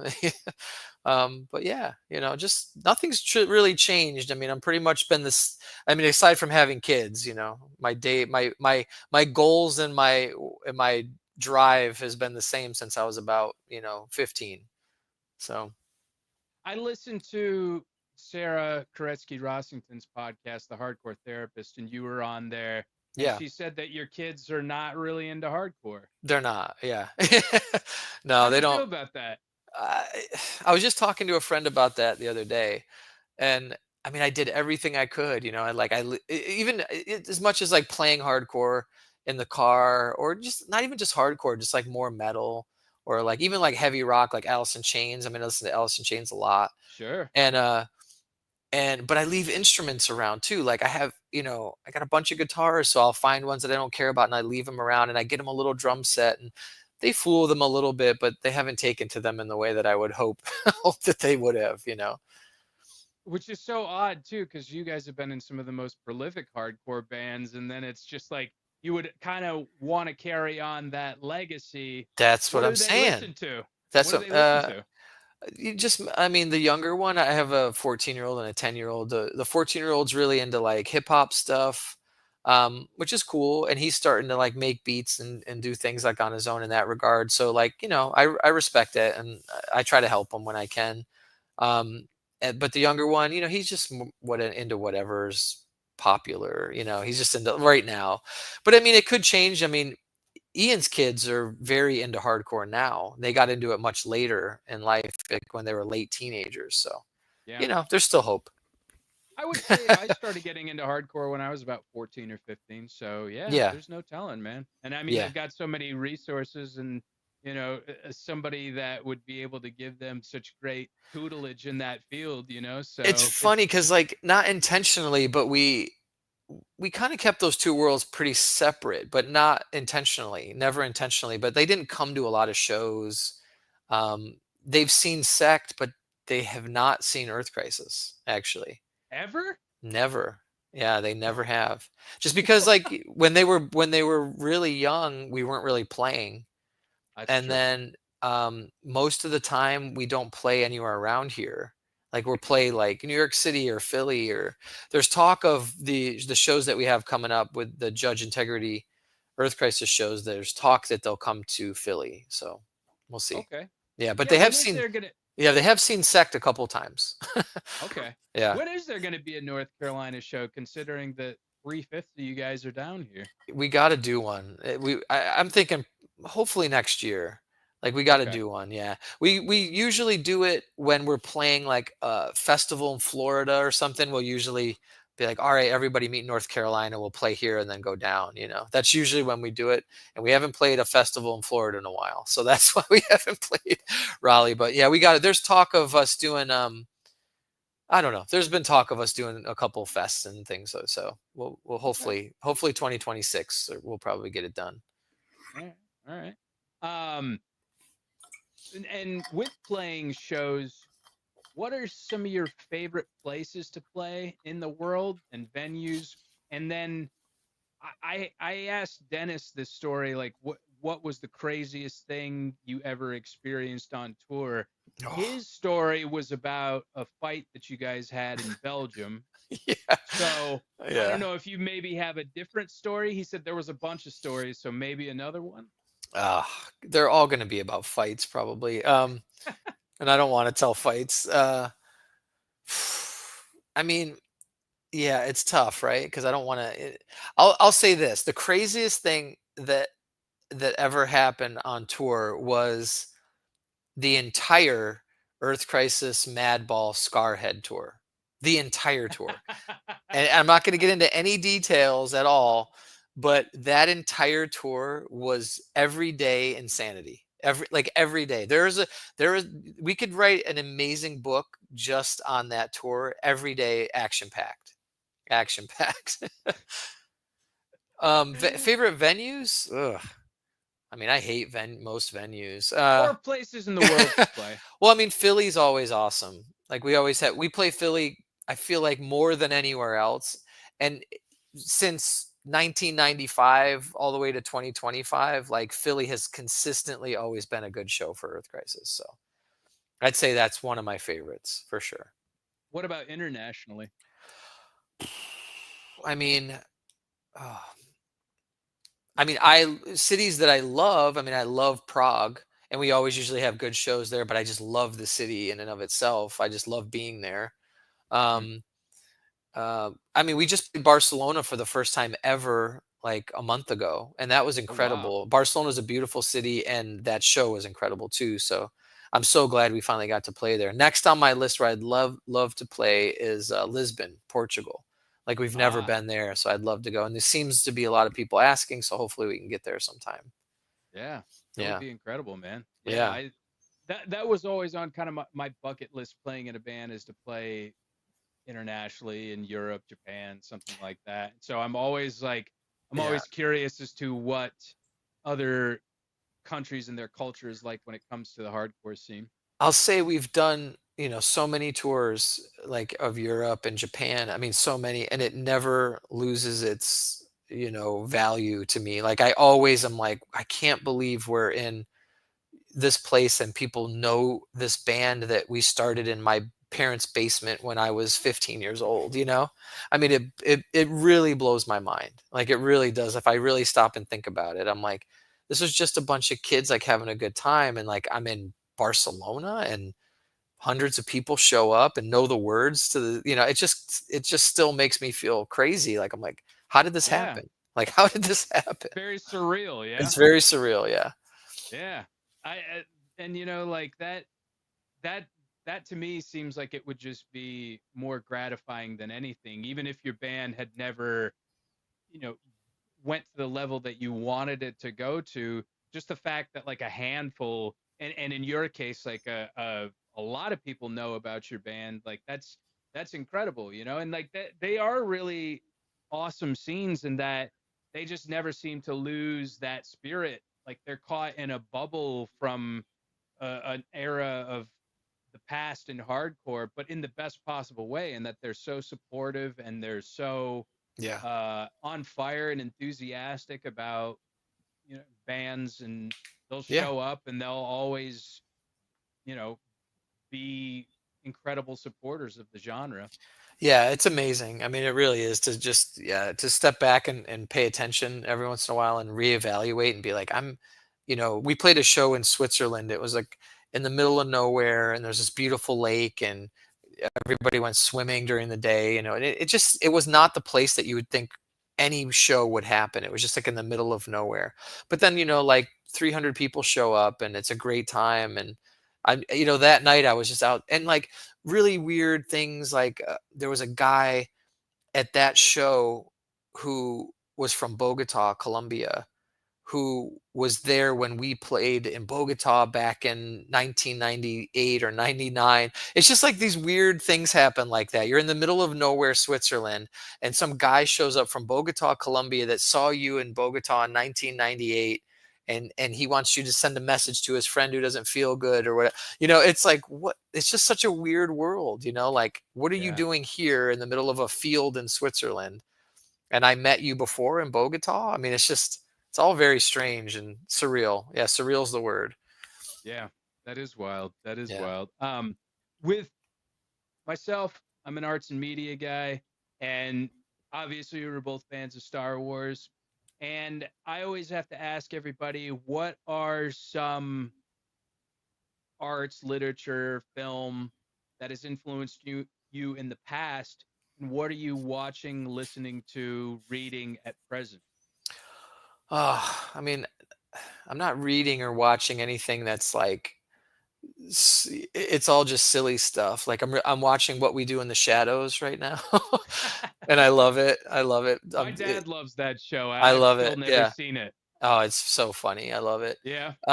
Yeah, but I mean, a lot of David Lynch stuff. I mean, um, yeah, I mean, like I was obsessed with like Lost Highway and Mulholland Drive, and I mean all the like everything. I love his. I still stand by that his version of Dune is the best version of Dune. Um, I really like it. I don't know if it's yeah, better than Denis Villeneuve's, but I like okay, that too. we're in the minority, dude. Yeah, yeah. I actually I think it's a good movie. I think it's great. I think it's great. I love it. And so yeah, I'm a big David Lynch fan. Oh God, it's one of those things when you ask that question, it's like, God, I know I'm missing 1,000 things, but those are the ones that come to mind right off the top. Well, we touched upon Andor a little bit earlier, and I keep telling everybody, like, even if you're not a fan of Star Wars, you can watch this show just Absolutely. because of the acting, the performances, and you didn't even have to know anything about Darth Vader, Han Solo, none of them. You can just drop into this story and be like, Yeah. oh, this is this intriguing spy thriller, Yeah. essentially. It's just about rebellion. I mean, it's like, and that's what's so cool about Star Wars from the get-go. I mean, it was always speaking to like tyrannical dictatorships. It's like they were just different eras. Like when they first came out, I mean, I think George Lucas recently said like he was thinking the American empire going into like Vietnam. That was what he was. And now obviously, Andor is relevant in the sense of current political situations. So it's like um I think it's just a timeless story that's always going to be relevant. There's always somebody trying, there's always a big guy trying to squash the little guy. So Andor right now, I mean, it's super powerful because we're seeing this on like such a global scale, and so you see these things, and it's almost like this movie was written intentionally for those things. But I think it's just staying in line with the Star Wars theme, which has always been imperial dictatorships, like America and going into Vietnam or what have you, current political situations. So Well, and it's interesting because with the Empire, the old Star Wars was like the Empire's bad. Why are they bad? We don't know. I mean, they destroyed a planet, but like up until that point, like they didn't really kind of flesh yeah, out the details of like what are they doing that's so bad. But the Andor kind of goes into it more right. more in depth, and like Yeah, and it I makes those movies so much more powerful. Like it makes right. like Rogue One and Andor make episode 4 like so much more powerful because you Yeah. know why these people were pissed and why they were trying to destroy the Death Star and all that. Well, Yeah. and I will say this hot take. I did not like Rogue One on my initial viewing of it. When Hmm. I look at it from the framework of it's essentially the season finale of Andor, I Hmm. like it a lot more. I'm Hmm. like, okay, if you watch Andor and then you drop into this, you'll like it. But like, I felt like the characters were not very well fleshed out. I felt like, why should we care about any of these characters or whatever? And now I'm just like, oh, this is like what was that show they had? Serenity and Firefly. I can't remember what was the Oh, yeah, show yeah. and what was the movie, but Yeah, like yeah. they did the show and then they did the movie for Yeah, like I people love that those really. too. Yeah. Oh, you did? Yeah, I love those. Yeah. I never watched them. Yeah, I really like them. Which is funny cuz like, Rebels, it's funny cuz like so, Firefly is supposed to be it's supposed to be it's inspired by Star Wars. It's supposed to be like, okay, Han Solo, let's make a movie Yeah. about Han Solo. And then the funny thing is like Rebels, the cartoon, the animated cartoon is supposed to be Firefly. So it's like they're imitating each other. It's like, one is inspired by Star Wars and then the Star Wars is inspired by Firefly. So, It's interesting. I didn't yeah. know that. That's Yeah. crazy. I back to what I was saying about Andor though. Uh, and here's a spoiler alert. If you don't want to hear it, mute your headphones or whatever you're listening to, but spoiler alert. The part when the sniper shot the one soldier in the head, and I was like, I had to sit back for a second. I was like, wait, did he just shoot his own guy? Like, I was like, I'm like, oh, they're setting it up as like a false flag. Yeah. So that they have justification to go against the Gorman people. And I was like, Right. oh, it was confused for a second, Yeah. you know? Yeah, totally. Like, that's wild. That's wild. Yeah, because they keep Yeah. talking about that throughout the show. They're like, well, we have to get, make a reason, like yeah, they keep telling her you need to make a reason for us to have this problem here. Right.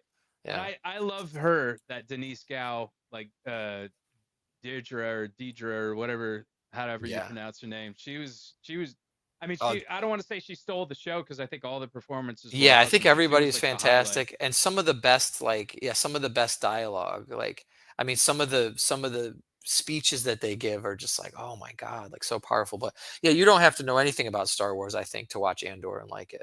I think you could The just like it. It's just a good show. the morality of it is really gray though too, because I think a lot of those Imperials and what's his name, Cyril, I think Hmm. they thought they were doing the right thing. Yeah, and I They think were that's just like, reality, right? I mean, that's the yeah, reality is like most of the time these people do think they're doing the right thing. And then most of the time the good guys are doing a lot of really bad shit to get their point across. So it's like the line of good and bad is never really just definitive. yeah. Let's see here. We've got a few comments in here. Taking all the freebs right now. Oh, here we go. Mike Olander from Burnt by the Sun Endeavor. He says Scott rules. And then he Yay. says, my son and I are flying up from North Carolina to Jersey to see Earth Crisis with Judge Oh, and cool. Integrity in October. He's 15 and can't believe he's actually getting to see them. Oh, Oh, that's awesome. awesome. Yeah, that's so Yeah. cool. Tell him to talk Awesome. to my son and tell him to care. That'll be great. That'll be great. Yeah. Mike, hopefully we could set up a date for you to come on the show. I actually, if you're interested, I got a few dates in October right before I go to see Earth Crisis, Judge, and Integrity in Los Angeles. So let me know. We'll love to have you on here, hear some of your stories. It would be awesome. With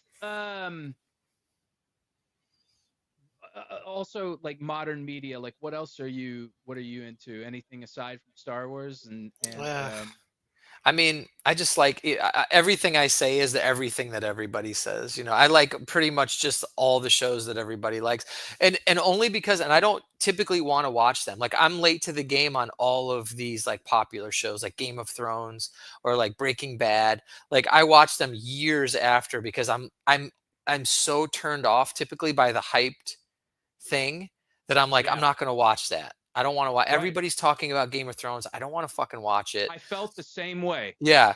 And Jimmy was like, you have to watch it. It's possibly the best TV show ever. And I'm like, come on, man.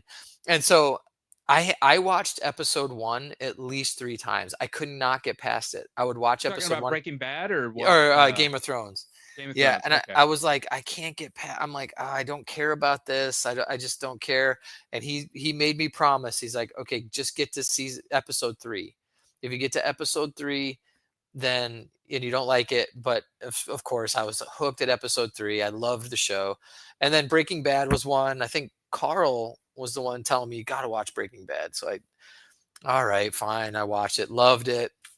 I mean, I typically love everything I watch. I mean, something has to be so fucking bad for me to hate it. Like even when we go see a movie, like we saw SECT went out and saw Sinners when we were out on our last, and I left it and I was like, that movie was awesome. And they're all criticizing and picking it apart. I was like, I don't know, guys. I just thought it was, I thought it was good. Like Yeah. I'm pretty easy. Like something's got to be pretty terrible for me to hate it. I might not love it, but I typically don't hate much, like I'm like, it was entertaining. If it made me Yeah. laugh and made 2 hours seem like 15 minutes, then I liked it. Yeah.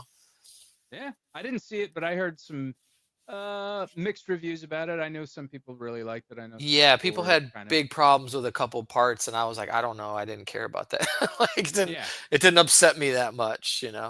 Yeah, and what you were saying about the overhype thing, hype will absolutely kill something for me, Me and too. I'll just absolutely kind of just sweep it under the rug and be like, I may have watched this, but I don't think I want to now. Game of Thrones was exactly like that Me because too. it was Yeah. almost like a water cooler. Oh, did you see last night? Did you see last night? And I'm like, Yeah. I got into hardcore and punk rock because it was like the antithesis of what everybody else was talking Yeah, about, totally. There's just And something in so our being that wants to rebel against the popular thing. right, Yeah. exactly. And so I, much like you, I watched the first episode and then I was like, I'm not a big fantasy dude to begin with, and I was like, eh, Yeah, if you there's know. dragons and swords and shit, I usually am like, no thanks. Like I don't want it. But this I was like, all right, I gotta admit it's really good. Well, in Breaking Bad too.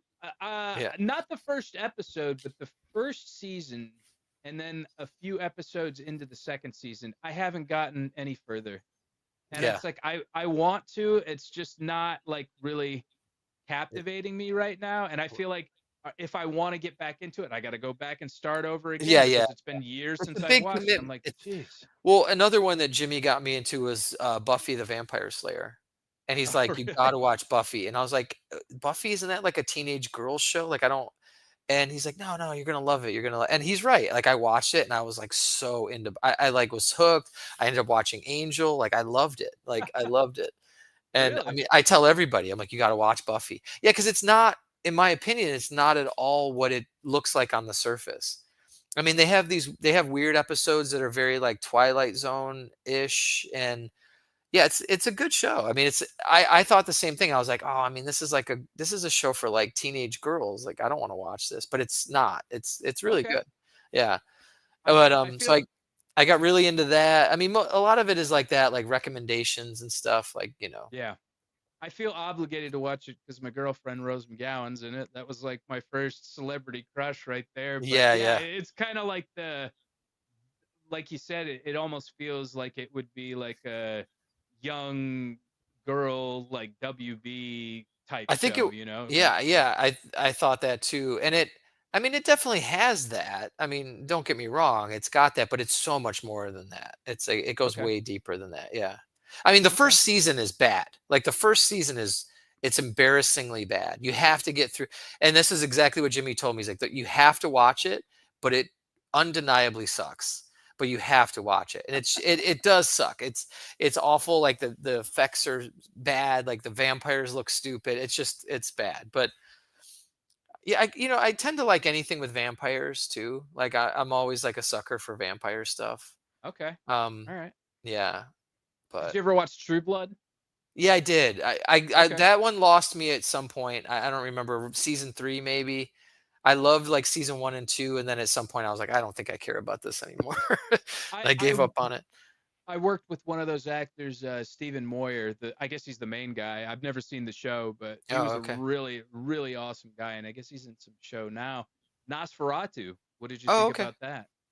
Oh, yeah, I liked it. I mean, again, see, I have friends that are so deep into this shit that like, it's funny because like he loves horror, right? But he's not, how do I say this in a nice way? There's no nice way, like, pretentious about it. Like, I know people that are like into horror and they're like, "Oh, and I'm like horror, like what? Like, like The Shining?" And they're like, "Pff, no," like, and I'm like, I'm like, look. So I always just say like, "Oh, I don't like horror," Yeah, because I know people that are so deeply into it that I'm like, well, I'm just like a poser in that world. I don't want to act like I like horror, right? right, Um, but I do. Like I like all the classics. I mean, but I just don't go so deep where I'm like, I know the name of these weird Italian directors and shit like that. Like I don't know that stuff. And so right. like I have friends that talk like that. And so I'm like, they like horror. I'm just a guy that likes, The Shining and The Exorcist and whatnot. Yeah, and Yeah. I'm with you there. Like I love the high end, highfalutin horror, like your Shinings and like your Hereditary and stuff. But then Yeah. there's sometimes where it's like I just got to get some junk food and watch something like bottom of the barrel, like crap on Tubi or whatever, where it's Yeah. like I I like all of it, I like all of it, but Yeah, I really enjoyed the Nosferatu. I See, thought that's the that was thing. I awesome. thought it was good too, but a lot of my friends that are super into, they're like, no, it was bullshit because of this, and that. I'm like, okay, I don't know all that stuff though. So like, Yeah. I thought it was entertaining. Yeah. That's all you Yeah, can ask for. exactly. Yeah. With one thing I like to ask people that come on this show is, what is one piece of advice that you would give to your younger self? Oh man, that's tough. I think didn't Sarah ask me something like I that too? believe she did. Yeah. Yeah, I Okay, was like, well, I think what's she put me another on the piece of spot like this too. what's another piece of advice you would give to your younger self? I don't even remember what your answer was, but Yeah, I don't either. I mean, the first thing that comes to mind is just like, don't take yourself so seriously. Like, I think there was a period of time when everything was very like intense and very serious, and I missed out on a lot of fun. Just because I thought everything was very life or death and extreme, and I had, just lighten up and just enjoy the ride. I mean, it's typical advice I think an older person would give a younger person. Don't worry so much about all this little shit. Like, just it amounts to nothing at the time. Like, I look back and I think of these things that I was so stressed about, and it's like, man, you didn't have problems. Like, those aren't real problems. But yeah, there was periods of time when I was just very, I didn't enjoy a lot of the touring of Earth Crisis, like, because I was always like frustrated and mad, and a lot of anger, bullshit, undirected, like misdirected in the wrong areas and stuff like that. So I didn't appreciate a lot of the really cool shit that we did. I look back yeah. on it now and I'm like, man, we had some really cool stuff, that we did. And my head was always somewhere else. Yeah. So I guess that would be it. Live in the present, live in the moment. Yeah, yeah. See, it's same old stuff that an old person would tell a young person. Well, there's been some interesting responses on here, Yeah, like Raj Kishore Victor Kara said, uh, slow down.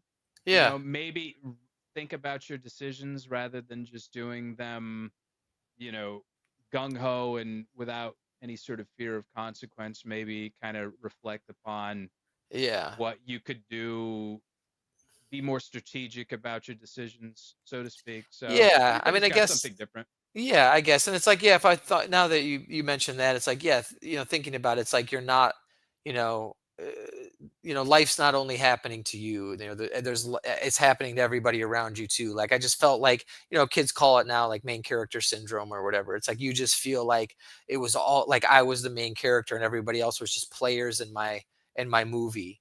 And it's like, Yeah. I that was how I ran so much of my life, and it sucks. I mean, I took people for Yeah. granted. I took friendships for granted, relationships for granted.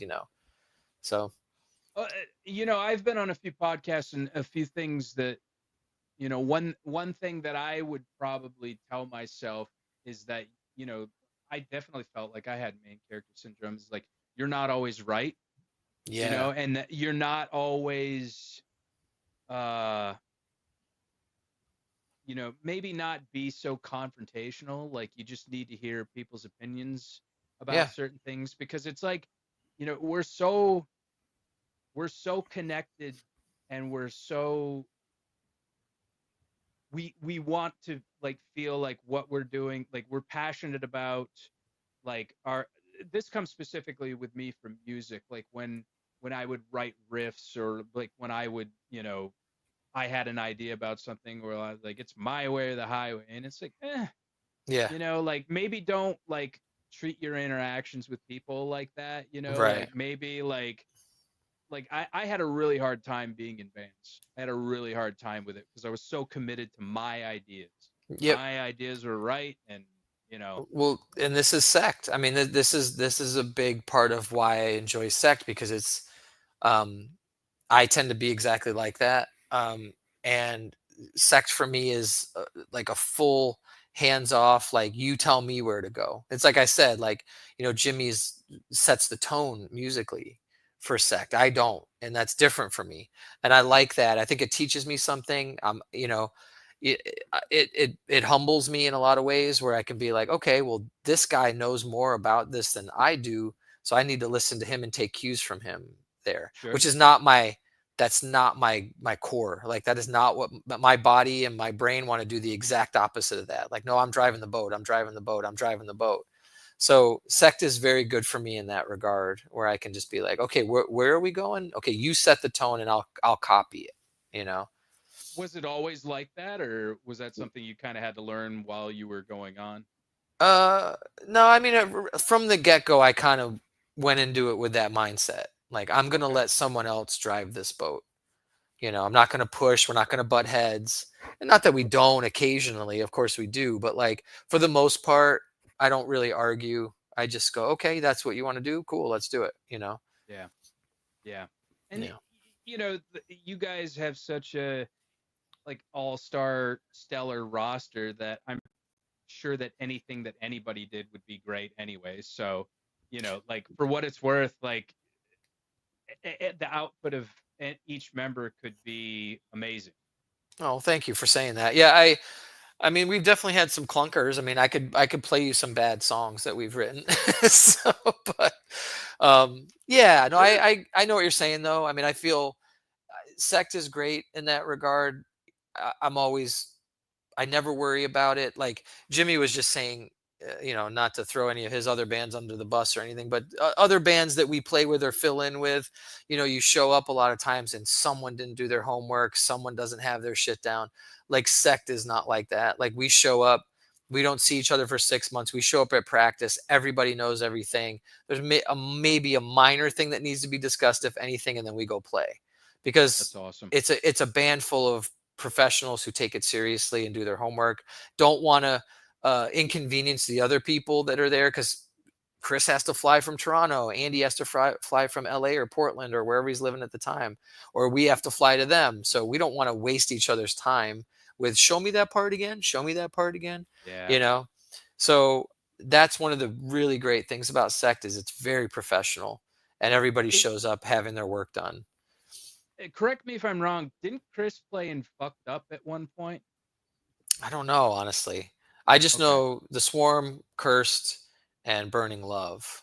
But Okay. maybe. I mean, that's Yeah. very possible. I don't know I, all of his stuff. Yeah. I feel like he did, and I could be wrong on that. I was just curious as to whether or not he was still playing in that band. But I haven't heard anything about it if he is, but he might. okay. Yeah. I mean, he He may does have his been just own. like a fill-in for one. Yeah, he's got his own thing. He does like a solo thing that he puts out, and it's really cool. I mean, he has so many songs for that. It's absurd. But he's got, yeah, I think Unwell, it's called. Okay. Yeah, it's called Unwell, and it's just him. He does it all by himself. He's got drums. I mean, he sits down and records. Got all sorts of weird instruments that he puts on and shit. It's really good stuff though. He does a good job with it. I'll have to hear that too. That'd be awesome. Yeah. Well, one thing I always like to ask people to do, as far as like, is there anybody that you want to shout out, like newer bands, like stuff that you feel like people need to hear, aside from SECT, of course? Yeah, well, definitely SECT. Listen to all of our, everyone in Earth Crisis has done other projects. I mean, check them out. Like Carl does Freya. You should check out Freya. Dennis plays in this band Cinder Block. I don't know whether they're doing too much, but it's like guys from Snapcase are in that. Carl's also got his book too, The Unraveling. Yeah, Carl just wrote a really cool book, and that seems to be doing really well for him. So that's awesome. People in Europe, when we were there, were coming up with it, wanted him to sign it and stuff. So that was super cool just to see that. It's a different avenue. Like it's cool to see him branching off into that. Carl just did a guest spot on Weapon X song, which came out really cool, and they're a cool band. Like Weapon X is really cool. Man, I'm like, so I do audio engineering too, and I've recorded some cool bands, or mixed and mastered some cool stuff. Like there's a band called Escalate from Germany, or no, I'm sorry, Hungary. And then I just did a record for this band Apothecary from the UK. Trying to think, I don't know. There's all sorts, so many things. I've been doing a lot of work for Trustkill too. He's reissuing a lot of records, so I've been remastering a lot of those. So. Oh, cool. Yeah. Terror Live at CBGB's one, and oh man, like a Harvest. We remastered the Harvest record. The Living with a God Complex record. Yeah, We've done so much. I mean, I've done so much of his. A lot of it hasn't come out yet, but Can I yeah, tell you, I cannot wait to hear that because I have always felt that that record deserves like a remix remaster.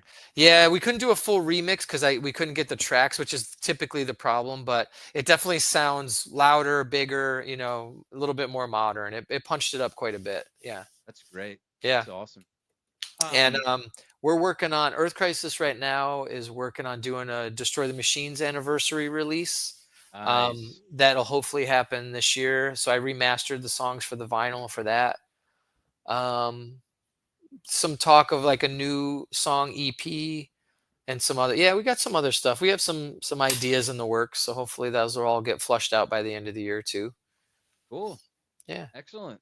I'm looking forward to it. I'm really looking forward to seeing you guys in LA. I Yeah. have to ask too, Yeah. whatever happened with Jimmy had a project Gut Feeling?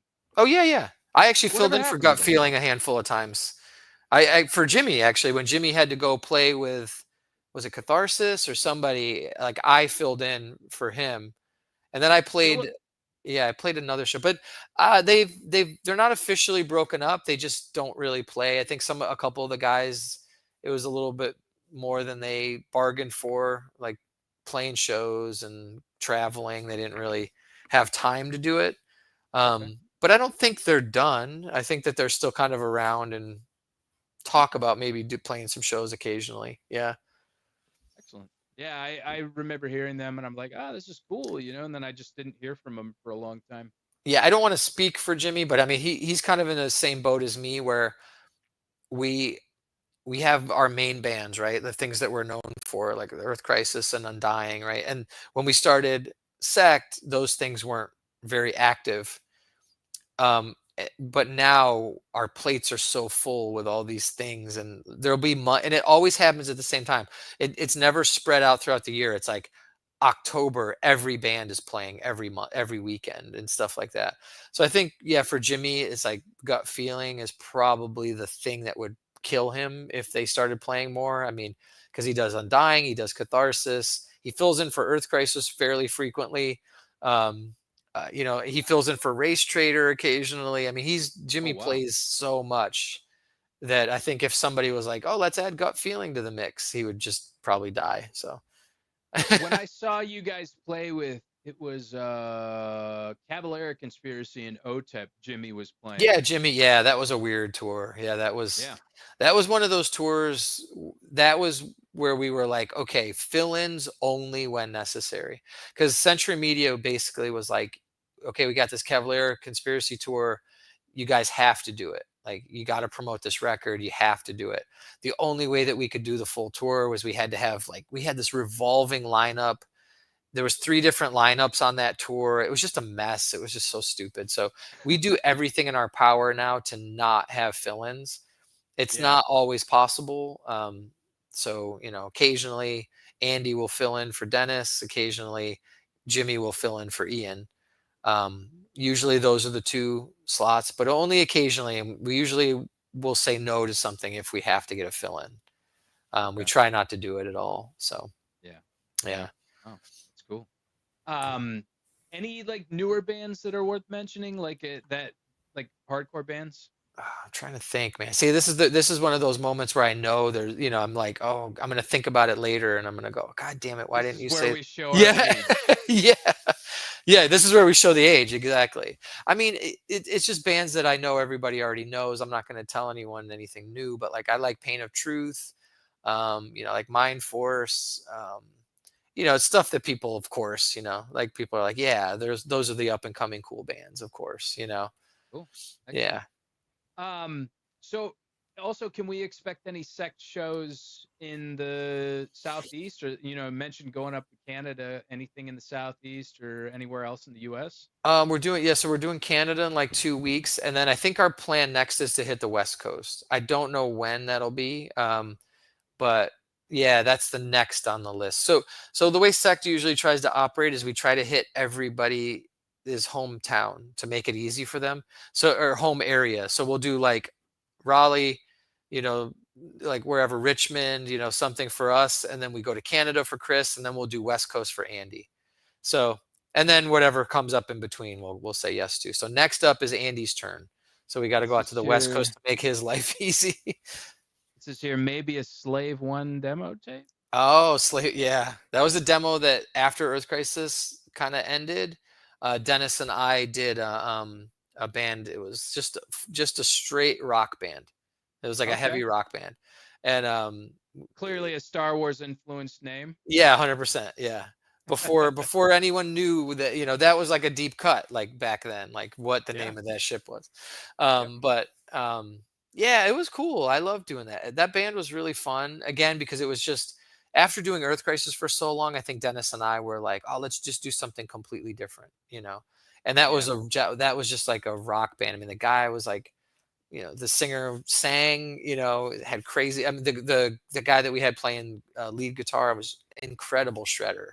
So it was fun. But man, I'd have to dig that up. I haven't found that or listened to that in probably 20 years at least. I'd love to hear that too, because it's not something I was familiar with. Yeah, I might be able to find it and send it to you. It's interesting.